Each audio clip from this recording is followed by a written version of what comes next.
What's up, boys and girls? Let's do a little live here and see if anyone wants to watch. So I straighten out my vents for the GPMucci skid plate.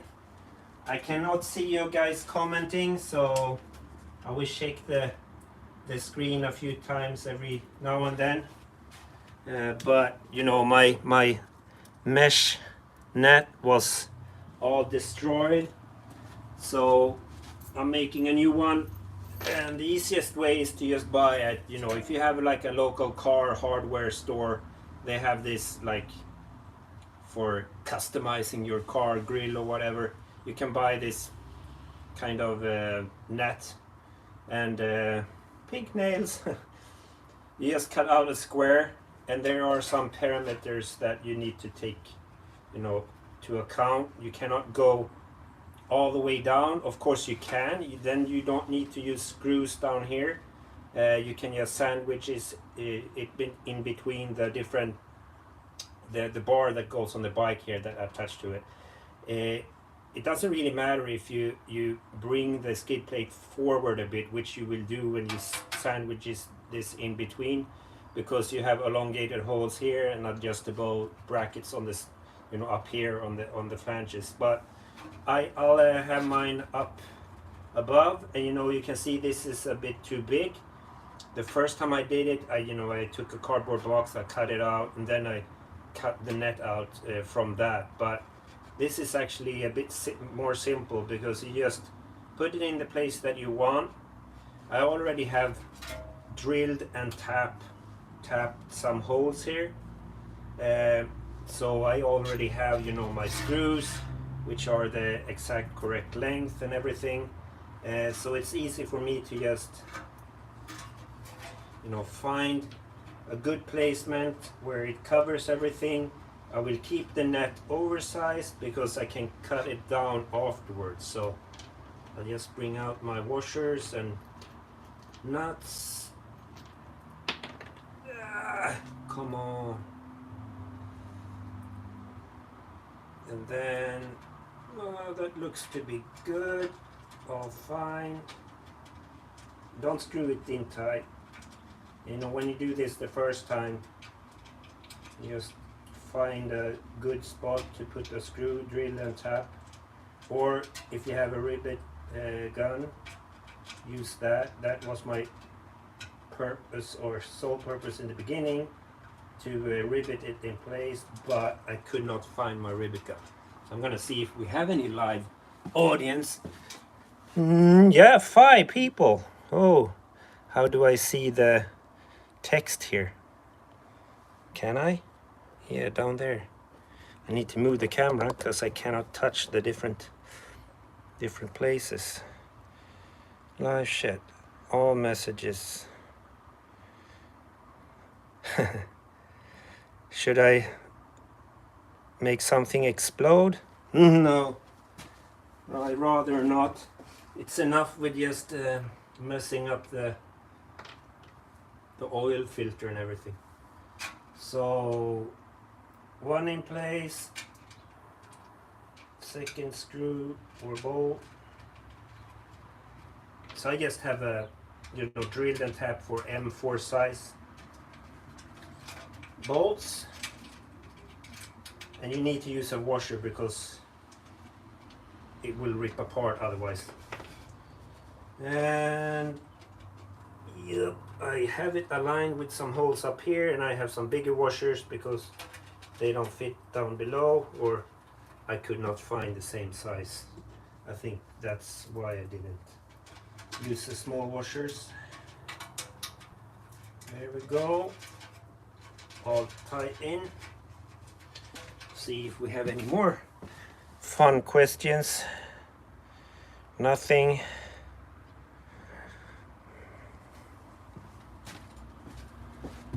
I could blow things up. I actually have a permit for explosives, but we shouldn't do that.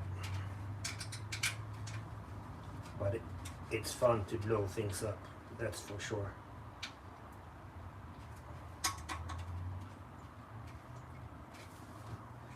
When I was in the military, we did blow a lot of things up. That was the most fun part of everything.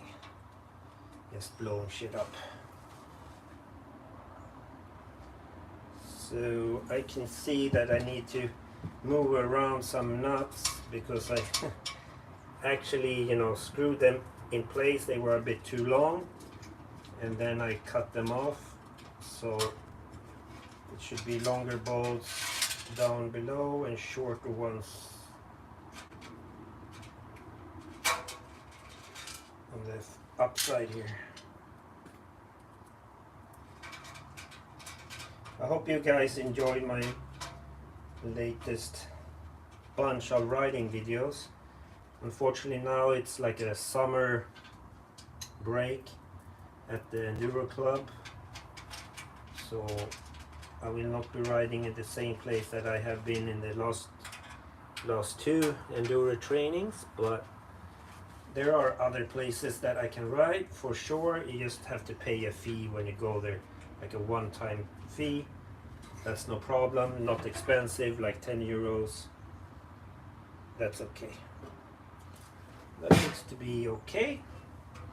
So now we will just tighten this down.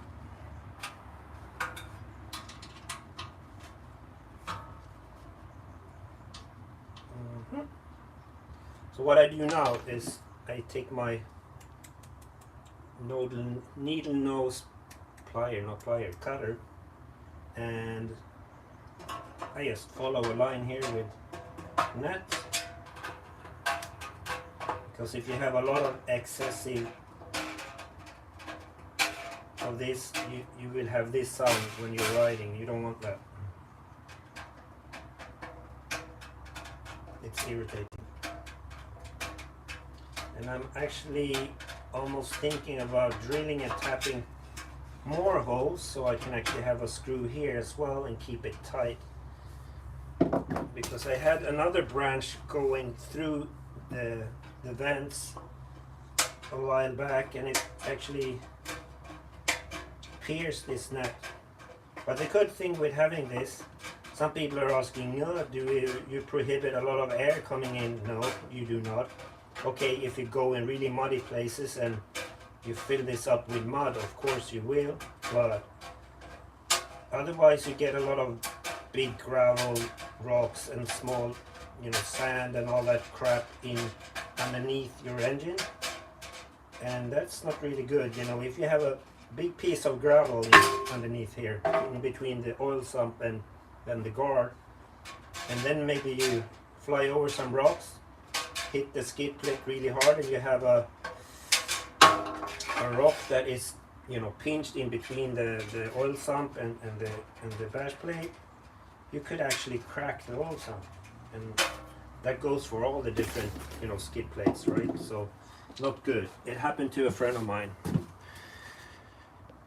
No more messages. Hey, good to see you repairing the bash from your last ride. Yeah, for sure. Thanks, Neo. It wasn't really, you know, destroyed or anything. Nothing damaged to the engine. Only, you know, the oil filter got a bit of a bump on it, but it was still in working order. So no problems there really. I just wanted to make sure that everything was fine, so I replaced it anyways, right? It doesn't hurt, and especially when you ride like I do, this crazy shit on the trails and stuff like that. Changing your oil out more often, it's a good thing. So it's already done. We'll see if now I get some kids coming here, of course. Vad vill du, Ruby? Jag tror att Ja, du kan sitta där. Va? På golvet. Eller någonstans. Nej, jag råkade köra till Martin, kan jag beställa med mig här. Ja, men det var ju onödigt. Råkade? So having the kids interrupting you all the time, it's a pain in the butt. Man ser inte ditt ansikte. Nej, jag vet. Man ser inte mitt ansikte. So this is all fine, nice and go. Maybe I will put some more bolts in here, but I have not had any bad noise or something coming from this net previously, and it was exactly the same. So for all you GPMucci owners, I wouldn't hesitate to do this mod if you can, because it will save you a lot of time fiddling around getting gravel off, or remove gravel from underneath your engine, between the skid plate and so on. Let's check the bike out. So we have a new fresh oil filter here. I have a video coming up with the oil filter and oil replacement. I will actually take the bike up to the outside of my house. I will clean the engine a bit here, or the compartments around here, because it never really get any power wash thoroughly. But yeah, that's about it. Any last questions? Nothing? So what's up next? Well, I have a top 5 video with low and mid priced accessories that I will start working on. Right now I playing around with the editing software on my MacBook Pro. You know, just learning more Fusion, animations and stuff like that. Trying to get the videos looking a bit more spot on and tight. But you know, it's hard, you know, when you're not used to editing on a computer using a software which is not Apple, because I only used iMovies in the past and it worked out fine, but you're pretty limited to the different kind of features and things that you can do in iMovies on your phone anyways. But I had a big issue trying to film long sessions and getting the film over to my iPhone, and then having space for it to edit it. So I pretty much never saved any old projects. I deleted all the different older movies that I made and film clips, because I just didn't have space on my phone on it. So if you're planning to use your phone to do all the editing, you know, iMovie is super easy, very, you know, you learn it really quick, and you can, you know, do most of everything in there, outside from special effects or effects and fusions and animations and so on. But you know, don't get the smallest sized iPhone or internal memory, because you will fill it up so quickly. Oh, otherwise no special updates. Let's see if we have any more comments. No comments. Right, so I can move the camera around to this side instead, because it's easier. So top 5 video coming up, and thanks Wanderlust. Yeah, the top 5 video with the accessories that I think is a must-have, which are not too expensive. So it will not include the rally raid suspension and so on, but more so to the protection part, because as you know me, I do not use any crash bars. I hate crash bars, and you know, I crashed a lot, but the covers are pretty fine. Otherwise, other than the Yamaha logo here that was cracked, there are some scratches underneath the decals here, but decal kits, they save you a lot of money, or on plastic parts that is. So that's like number 1 thing to get, I think, because it looks good as well and it protects your bike. Yeah, so I'll see you guys later, maybe, if no one else have it. See you in the next video. Have a nice one today. Thanks, Neo. I will try. It's been raining a lot, but it's humid as hell, but only like 23 degrees Celsius here at the moment. I really want to go out and ride and do some more trail riding, because it's just too much.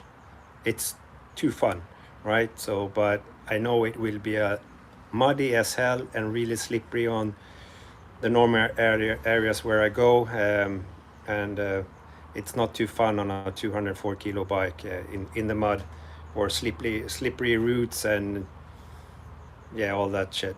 But it's fun to get stuck in mud pits, that's for sure. I haven't done that in a while, but it will happen for sure later this summer.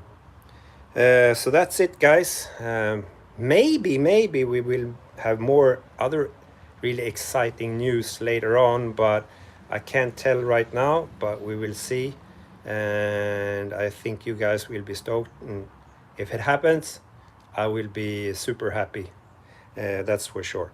But I'm also going to work with Mr. Mood, Crazy Swede special edition skid plate for really crazy stuff with their T7 and want the best protection. So I'm gonna try and Mucci to make me a really cool skid plate that is a bit, what should I say, beefed up, and have some features that is something that I want. So, well, I won't hold you back anymore, or hold you back. I can't even speak. How do you do this? How do you, hi Chris, how do you switch off the live? Oh, only on the, up there. So, well, that's it. If there's no other questions, I will leave you guys to it. And maybe you guys want to watch me do other stuff. Bara lite. But I don't have much stuff to do other than clean the bike, and yeah, I need to do chain maintenance. I'm one of those really masochistic bike maintenance guys, so I do clean the bike a lot, and you know, clean my chain, all my chain, but I haven't done that for the last 4 weeks. And I was looking at the sprockets. They were really shiny and mirror polished, so it's time for a cleaning and you know, some oil for the chain. But I do have a new set of sprockets, front and rear, a new closed loop chain, which means that I will have to remove the swing arm. I have a video on that already, but I will make a new video replacing the sprockets and chain, removing the swing arm and doing that. But my bike is only maybe now 7,500 kilometers, so it hasn't, was 70, is it? Yeah, it hasn't, you know, reached 10,000 yet, right? Because when I go out riding, it's not any long rides right now. I really want to do more adventure style riding, packing it up with my tent and everything, and go, you know, off the grid for you know, 2, 3, 4 days, and just try to find some nice gravel roads and maybe off-road tracks if there are any available. So that will happen as well. We will see when. You know, I have the kids every other week, and yeah, I would really love to go abroad, Wanderlust. You know, Spain, Portugal, Italy.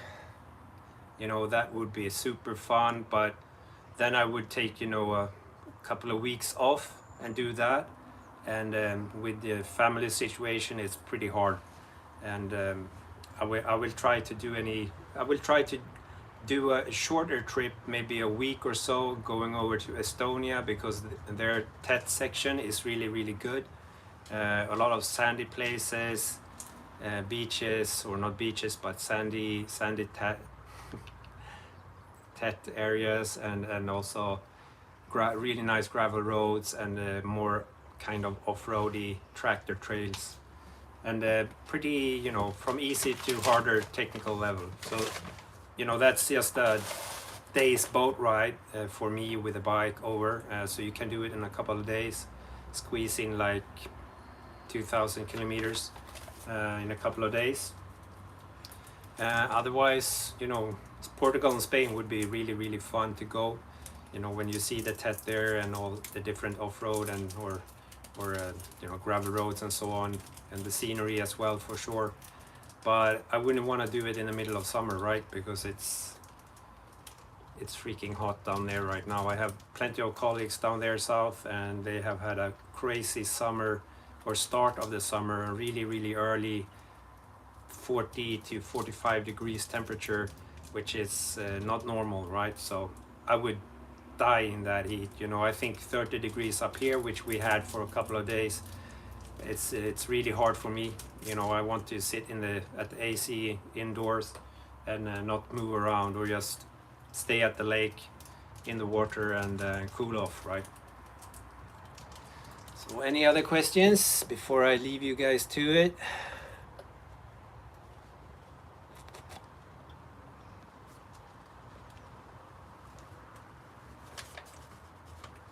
I don't want to see your Kit Kat, Ruby. So that's about it, I think. Yeah. Flytta på dig. Sitt inte där, det är olja. I need to clean up the garage as well. It's oily and dirty everywhere. Nej, jag vill inte. So have a nice weekend, guys. Don't sit there, and stay safe. Take care and go ride. Have fun on the trails or on the gravel roads. Don't destroy your bike or mess things up like I do. Yep, thank you, Wanderlust. Yeah, I will. I'm really looking forward to do that maybe next year. I also, you know, really would like to go on rallies, roadbook rallies. It's not a lot of roadbook rallies up here in the north. I know in Norway it's more frequent, but here in Sweden not a lot. But you know, that would be fun, doing something to like far and further done, like Albania, which looked really hard, but I love myself a challenge. We'll also talk to Robert, Nomad Sweden. He wants to do rallies, but they have a really long trip ahead of them, so it will have to wait until next year. So take care, guys, stay safe, cheerios, bye bye.